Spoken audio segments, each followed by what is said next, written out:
গত কয়েকদিন ধরে রাজধানীসহ সারা দেশের অধিকাংশ স্থানে বৃষ্টি হচ্ছে। অনেক এলাকায় দেখা দিয়েছে ভয়াবহ বন্যা পরিস্থিতি। এমন অবস্থায় আগামী ৪৮ ঘণ্টায় ঢাকাসহ দেশের ৬ বিভাগে ভারী থেকে অতি ভারী বৃষ্টির পূর্বাভাসে জানিয়েছে আবহাওয়া অফিস।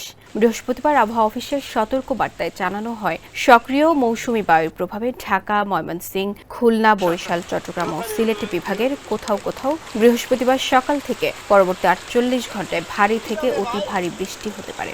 এর ফলে চট্টগ্রাম বিভাগের পাহাড়ি এলাকাগুলোর কোথাও কোথাও ভূমি ধসের শঙ্কা রয়েছে। এদিকে ভারী বৃষ্টির মধ্যে ভারতের উজানের পানির ঢলে ভয়াবহ বন্যার কবলে পড়েছে খাগড়াছড়ির দীঘিনালা, নোয়াখালীর ৮ উপজেলা। স্যান্ডেলিনা সো, রূপচর্চায় আভিজাত্য।